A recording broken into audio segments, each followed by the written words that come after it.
कमर में लिपटी जंजीरें, हाथों में बेड़ियां और आंखों में वो खामोश क्रूरता। और सामने खड़ी थी वो तस्वीर जिसे भारत ने सालों से देखा बढ़ नहीं था, बल्कि महसूस किया था, गम में, गुस्से में और इंतजार के साथ। 26/11 मुंबई हमले का मास्टरमाइंड तहव्वुर राणा अब भारत में है। अमेरिका के कैलिफोर्निया में जब अमेरिकी मार्शलों ने उसे भारत के विदेश मंत्रालय के अधिकारियों को सौंपा, तो इतिहास जैसे खुद को पलट कर देख रहा था। उसके पांव में पड़ी जंजीरें किसी अपराधी की नहीं, एक खतरनाक साजिश के जीवित प्रतीक जैसी थी। उसी साजिश का जिसने 2008 की मुंबई की रात को खून में डुबो दिया था। एनआईए कोर्ट ने तहव्वुर राणा को 18 दिन की कस्टडी में भेज दिया है, जहां उससे 26/11 हमले से जुड़े हर उस रहस्य को उजागर करवाया जाएगा जो अभी तक अंधेरे में है। उसे दिल्ली स्थित एनआईए हेडक्वार्टर के ग्राउंड फ्लोर पर बने हाई सिक्योरिटी सेल में रखा गया है। इस सेल की बात करें तो इस सेल की सुरक्षा किसी किले से कम नहीं। 14x14 की इस कोठरी में ना फर्नीचर है, ना कोई आराम। सिर्फ जमीन पर बिछा एक गद्दा है और एक छोटा सा अटैच्ड बाथरूम। वहां मल्टी लेयर डिजिटल सिक्योरिटी के साथ 24 घंटे पहरा देने के लिए प्रशिक्षित गार्ड तैनात किए गए हैं। पूछताछ एनआईए के तीसरे माले पर स्थित एक अलग इन्वेस्टिगेशन रूम में होगी। इस ऑपरेशन की कमान डीआईजी जे.आर. रॉय के हाथों में है, वही अधिकारी जिन्होंने राणा को अमेरिका से भारत लाने में एक अहम भूमिका निभाई थी। पूछताछ के लिए तैयार हैं उनके पास 30 सीधे सवाल जो तहव्वुर राणा की नींदें उड़ाने वाले हैं। सबसे पहला सवाल है कि 26 नवंबर 2008 के दौरान तहव्वुर राणा की लोकेशन कहाँ थी? 8 नवंबर 2008 से 21 नवंबर 2008 के दौरान तहव्वुर राणा भारत क्यों आया था और इस दौरान वो कहाँ गया था? तीसरा सवाल है भारत में रहने के दौरान तहव्वुर राणा किस किस से और कहाँ मिला? तहव्वुर राणा को कब पता लगा कि 26 नवंबर 2008 को मुंबई में एक बड़ा आतंकी हमला होने वाला है? डेविड कॉलमैन हेडली को कब से जानता है वो? उसको जाली वीजा देकर भारत क्यों भेजा गया था? छठा सवाल, डेविड हेडली ने तहव्वुर राणा को क्या क्या बताया था, वो भारत में किन किन जगहों पर गया था? डेविड कॉलमैन हेडली इंडिया क्या करने आया था? उसके भारत में रहने के दौरान उसके साथ क्या क्या बात होती थी? मुंबई अटैक में तहव्वुर राणा और हेडली की भूमिका क्या थी?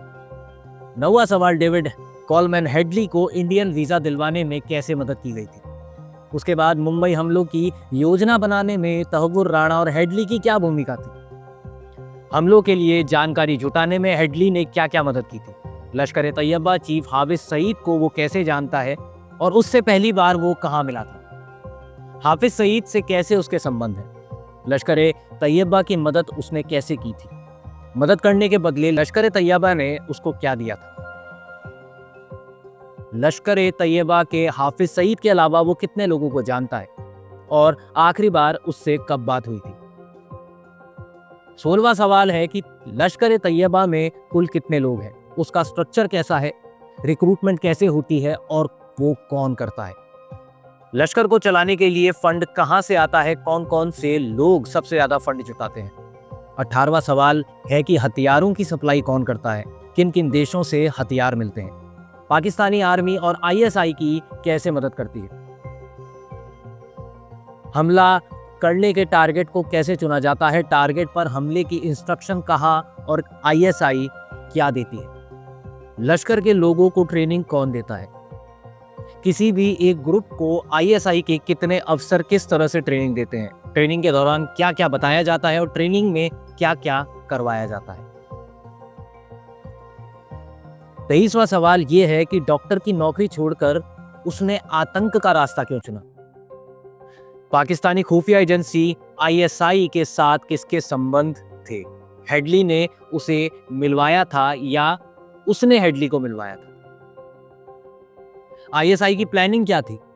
जिन जगहों पर हमले हुए वो ही टारगेट थे या भारत के कुछ और टारगेट भी थे जिनको वो पूरा नहीं कर पाया?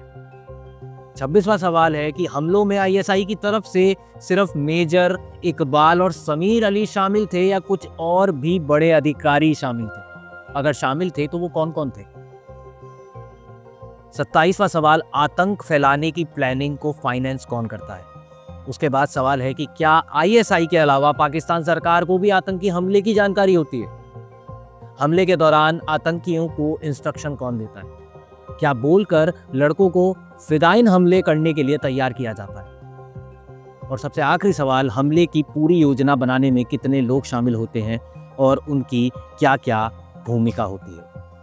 तहव्वुर राणा की गिरफ्तारी केवल एक गिरफ्तारी नहीं है, ये उन मासूमों के लिए न्याय की पहली सीढ़ी है जिनकी सांसें 26/11 की रात गोलियों और बमों में खो गई थी।